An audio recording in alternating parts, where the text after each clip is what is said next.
qui sauvera son peuple de ses péchés. À Marie, l'ange Gabriel lui révèle la destinée royale du garçon qu'elle allait mettre au monde. Luc chapitre 1, versets 32 à 33. C'est donc sous le signe du double dessein de Dieu, de la rédemption et du règne, que vient au monde l'enfant de Bethléem. Conformément aux prophéties de l'Ancien Testament, Dieu envoie dans la personne de Jean-Baptiste un nouvel Élie ayant pour mission de préparer le peuple à la venue imminente du Christ. En annonçant la naissance de Jean, l'ange Gabriel décrit ainsi la mission du précurseur. En Luc, chapitre 1, verset 17, il est dit « Il s'avancera lui-même devant Dieu avec l'esprit et la puissance du prophète Élie. » Plus tard, Jésus n'hésitera pas à identifier Jean avec le prophète Élie, dont parle Malachie chapitre 3, verset 23. Matthieu chapitre 17, verset 12 dit ceci. Élie est déjà venu. Les gens ne l'ont pas reconnu, mais ils l'ont traité comme ils l'ont voulu. Vers l'an 28 de notre ère, Jean commença à proclamer l'avènement imminent du règne et la rédemption messianique. En Matthieu chapitre 3, verset 2, il est dit ceci. Repentez-vous, car le royaume des cieux est proche. Dans les évangiles, l'expression le royaume des cieux est synonyme de royaume de Dieu et désigne le règne universel que le Messie, fils de David, doit exercer sur Israël et sur le monde.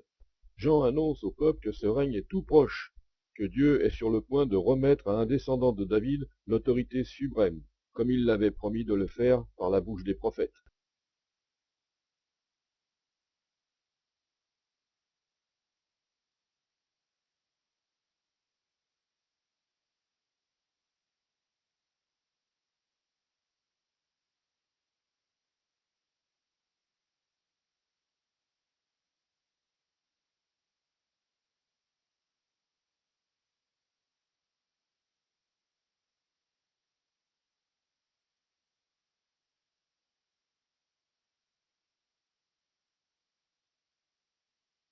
Le ministère de Jean sert en quelque sorte de transition entre les temps de préparation et les temps d'accomplissement. En Luc chapitre 16, verset 16, il est dit ceci. Le temps de la loi de Moïse et des livres des prophètes a duré jusqu'à l'époque de Jean-Baptiste. Depuis cette époque, la bonne nouvelle du royaume de Dieu est annoncée. Mais quelle est donc cette bonne nouvelle du royaume à laquelle devaient croire les Juifs de l'an 28? Cette bonne nouvelle est la suivante. Le règne du Messie arrive, et il faut, par la repentance, se mettre en marche pour aller à sa rencontre. C'est en fonction de cette annonce fondamentale qu'il faut comprendre les gestes et les enseignements de Jésus dans les évangiles. La prédication de Jean provoque une vague d'agitation messianique en Israël. On se demande, plus que jamais, quand viendra le règne et par quel chemin on va le voir apparaître. La prédication de Jean souligne surtout l'urgence de la repentance. Il faut que les Juifs se détournent du mal et se préparent dans un esprit d'obéissance à cet avènement imminent afin de recevoir le salut qu'il apportera. Jean chapitre 1 verset 29 dit ceci. Jean vit Jésus venir à lui et il dit, voici l'agneau de Dieu qui enlève le péché du monde. Cette déclaration se réfère d'abord au personnage du serviteur souffrant qui est comparé à un agneau mené à l'abattoir en Ésaïe chapitre 53 verset 7 et secondairement à l'agneau pascal. Le ministère de Jean sert en quelque sorte de transition entre les temps de préparation et les temps d'accomplissement.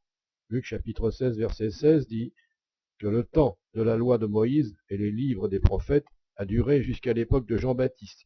Depuis cette époque, la bonne nouvelle du royaume des dieux est annoncée. Mais quelle est donc cette bonne nouvelle du royaume à laquelle devaient croire les Juifs de l'an 28? Le règne du Messie arrive. Il faut, par la repentance, se mettre en marche pour aller à sa rencontre. C'est en fonction de cette annonce fondamentale qu'il faut comprendre les gestes et les enseignements de Jésus dans les évangiles. La prédication de Jean provoque une vague d'agitation messianique en Israël. On se demande plus que jamais quand viendra le règne et par quel chemin on va le voir apparaître. À l'âge d'environ 30 ans, Jésus change de métier, il quitte son atelier de charpentier et inaugure son ministère public de prédicateur itinérant. En Matthieu chapitre 9, verset 35, il est dit ceci. Jésus passait par toutes les villes de tous les villages. Il enseignait dans les synagogues, prêchait la bonne nouvelle du royaume et guérissait toutes les maladies et toutes les infirmités. Toute la prédication publique et tout l'enseignement de Jésus avec un seul et unique thème. Marc chapitre 1 versets 14 et 15 dit qu'il prêchait la bonne nouvelle de Dieu et disait Le temps est accompli et le royaume de Dieu est proche. Repentez-vous et croyez à la bonne nouvelle. Contrairement à ce que pensent généralement les gens qui n'ont jamais lu les évangiles, Jésus ne déclare jamais publiquement aux Juifs qu'il est le Messie. Il manifeste bien sa messianité, mais par des procédés indirects. Par exemple, il revendique pour lui-même des pouvoirs et des titres extraordinaires. Marc chapitre 2 verset 10 dit « Je veux que vous sachiez que le Fils de l'homme a le pouvoir sur terre de pardonner les péchés. » En Matthieu chapitre 12 verset 8, il est dit « Car le Fils de l'homme est le maître du sabbat. » En Jean chapitre 8 versets 56 à 58, il est dit « Abraham, votre père, s'est réjoui en pensant qu'il devait voir mon jour. Il l'a vu et en a été heureux. » Les Juifs lui dirent « Tu n'as pas encore 50 ans et tu as vu Abraham ?» Jésus lui répondit « Je vous le déclare, c'est la vérité. Avant qu'Abraham soit né, je suis. » Jésus se comporte avec l'autorité souveraine d'un roi qui vient prendre possession de son trône. Ces miracles, actes de compassion, certes, sont au premier chef des signes messianiques. Ils ont pour but non seulement de manifester la messianité de Jésus, mais aussi de confirmer l'imminence de son règne. Luc chapitre 11 verset 20 dit ceci. En réalité, c'est avec la puissance de Dieu que je chasse les esprits mauvais, ce qui signifie que le royaume de Dieu est déjà venu jusqu'à vous. En Matthieu chapitre 12 verset 23, il est dit que toutes les foules étaient remplies d'étonnement et disaient « Serait-ce le fils de David ?» En Jean chapitre 7 verset 31, il est dit « Dans la foule, cependant, beaucoup crurent en lui et ils disaient « Quand le Messie viendra, ferait-il plus de miracles que n'en fait cet homme ?» En Jean chapitre 10 versets 24 et 25, il est dit que les Juifs se rassemblèrent autour de lui et lui dirent « Jusqu'à quand vas-tu nous mener dans le doute? Si tu es le Messie, dis-le-nous clairement. » Jésus leur répondit « Je vous l'ai déjà dit, mais vous ne me croyez pas. Les œuvres que je fais avec l'autorité de mon Père parlent en ma faveur. » Jésus ne proclame donc pas ouvertement qu'il est le Messie. Il se contente de susciter des questions sur sa personne et de laisser parler les faits. Ce secret messianique, c'est-à-dire le caractère discret et modeste du ministère de Jésus, devient pour le peuple source de doute, d'impatience et d'incrédulité. Bien qu'il accomplisse des miracles impressionnants, cet homme de Nazareth ne se comporte pas conformément à l'idée que les foules s'étaient faites du grand roi messianique. Elles s'attendent à ce que le Messie arrive en Israël dans la splendeur et la pompe pour se proclamer roi, rassembler ses armées et partir s'emparer de toute la terre par la force militaire et à coups de miracles. Ce qu'elles doivent faire par ce pauvre prédicateur itinérant de Nazareth ne correspond pas du tout à ce qu'elles avaient toujours entendu. Certains tentent alors de lui forcer la main. Jean chapitre 6 versets 14 et 15 dit que les gens, voyant le signe miraculeux que Jésus avait fait, déclarèrent « Cet homme est vraiment le prophète qui devait venir dans le monde. » Jésus se rendit compte qu'ils allaient venir l'enlever de force pour le faire roi. Il se retirera donc de nouveau sur la colline tout seul. Même les propres frères de Jésus, témoins pourtant des signes qu'il accomplit, restent incrédules devant ce secret messianique. Jean chapitre 7 versets 4 et 5 dit ceci. « Personne n'agit en cachette s'il désire être connu, puisque tu fais de telles œuvres. Agis en sorte que tout le monde te voie. » En effet, ses frères eux-mêmes ne croyaient pas en lui.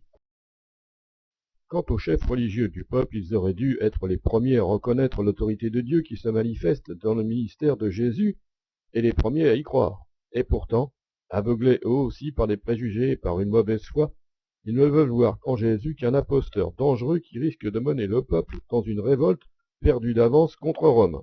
L'auteur du 4e évangile voit dans les raisons invoquées par le Conseil supérieur une lourde ironie, car ayant rejeté le vrai Messie, les autorités juives se laisseront plus tard entraîner par les zélotes dans une révolte armée contre Rome.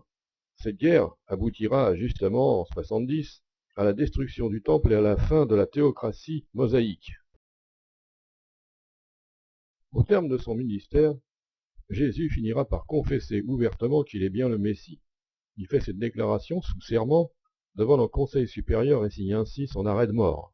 Tout au long de son ministère terrestre, du premier jour jusqu'au dernier, Jésus annonce donc aux Juifs le même message. Le règne du Messie est proche. C'est une question que Jésus pose un jour à ses disciples qui marque le tournant décisif de son ministère. La question est la suivante. Qui dites-vous que je suis? Une fois que les disciples reconnaissent en Jésus le Christ attendu, ils commencent à les préparer à la perspective de sa mort. Lire Matthieu chapitre 16, versets 15, 16, 20 et 21. Puis son heure étant venue, Jésus se dirige vers Jérusalem. Luc chapitre 9, verset 51 dit que lorsqu'ils s'approchèrent les jours et où il devait être enlevé du monde, il prit la ferme résolution de se rendre à Jérusalem. À partir de ce verset, Luc consacre le reste de son évangile à ce dernier voyage à Jérusalem. Après la confession de Pierre, Jésus annonce à plusieurs reprises dans les évangiles sa mort prochaine. Mais il ne fait allusion que 2 fois au caractère rédempteur de cette mort. Quelques jours avant son arrestation, Jésus dit à ses disciples qu'ils se disputent pour savoir lequel d'entre eux auront la plus belle place dans leur royaume, en Marc chapitre 10, verset 45, car le Fils de l'homme lui-même n'est pas venu pour se faire servir, mais il est venu pour servir et donner sa vie en rançon pour libérer une multitude de gens pour le pardon des péchés. Le roi de toute la terre vient chez les siens sous la forme d'un serviteur, afin de mourir pour eux. C'est ainsi par son sacrifice volontaire que s'accomplit le dessein de rédemption en vue duquel Dieu l'a envoyé sur terre. Il acquiert par sa mort le pardon des péchés de l'humanité pour tous les croyants obéissants et fidèles. L'humiliation de sa mort, que l'apôtre Paul appellera le scandale de la croix, n'est pas un événement public révoltant, mais un fait troublant qui met un obstacle à la foi, qui sera, après le caractère caché de sa messianité, le comble du scandale provoqué par Jésus. Voir pour cela Matthieu chapitre 16, versets 22 et 23. Ce n'est pas seulement Pierre et les autres apôtres qui vont lutter contre cette nécessité terrible de la mort. Comment le roi promis, dont le règne doit être éternel, peut-il annoncer sa mort? La crucifixion du Christ deviendra un obstacle qui empêchera non seulement les Juifs, mais aussi les non-Juifs de croire l'Évangile. En 1 Corinthiens chapitre 1, verset 23, il est dit « Quant à nous, nous prêchons le Christ crucifié, c'est un message scandaleux pour les Juifs et une folie pour les non-Juifs. » Les non-Juifs, les Grecs en l'occurrence, qui aiment discuter philosophie et religion, ne pourront croire que c'est en vertu de la mort d'un obscur rabbin juif à qui on a infligé le supplice des esclaves que le monde est sauvé et que la gloire de Dieu est manifestée. Les 4 évangiles témoignent tous de la déception des disciples au lendemain de la crucifixion. Luc chapitre 24, verset 21 nous dit que nous avions de l'espoir qu'il était celui qui délivrerait Israël. Ils ne s'attendent pas, bien que Jésus le leur ait clairement prédit, qu'il revienne à la vie le 3e jour, et pourtant, c'est par cet événement capital, la résurrection, que se réalisent les promesses de Dieu. En Actes chapitre 13, versets 32 à 33, nous dit « Nous-mêmes, nous vous apportons cette bonne nouvelle que Dieu a promis à nos ancêtres. Il l'accomplit maintenant pour vous, leurs descendants, en amenant Jésus à la vie. » La résurrection du Christ est donc nécessaire à la réalisation du double dessein de Dieu. Premièrement, son dessein de rédemption. Romains chapitre 4, verset 25, dit que Dieu l'a livré à la mort à cause de nos péchés et l'a ramené à la vie pour nous rendre justes.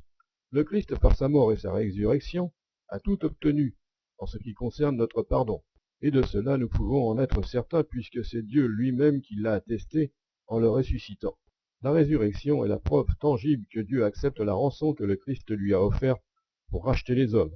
Elle est la preuve que, sur la croix, Jésus a vaincu définitivement le péché et la mort. Deuxièmement, son dessein de règne. En Actes chapitre 2, versets 30 à 31, il est dit « Mais il, David, était prophète, et il savait que Dieu lui avait promis avec serment que l'un de ses descendants lui succéderait comme roi. David a vu d'avance ce qui allait arriver. Il a donc parlé de la résurrection du Messie quand il a dit « Il n'a pas été abandonné dans le monde des morts, son corps n'a pas été pourri dans la tombe. » Pour que le Rédempteur crucifié devienne roi éternel, il faut qu'intervienne une résurrection. Celle-ci est la condition préalable à l'établissement du règne messianique conformément à ce que Dieu avait révélé à David. Aussi importante que soit la mort et la résurrection de Jésus, le dessein de Dieu resterait inachevé sans un 3e événement dont la signification, hélas, est souvent ignorée, l'ascension.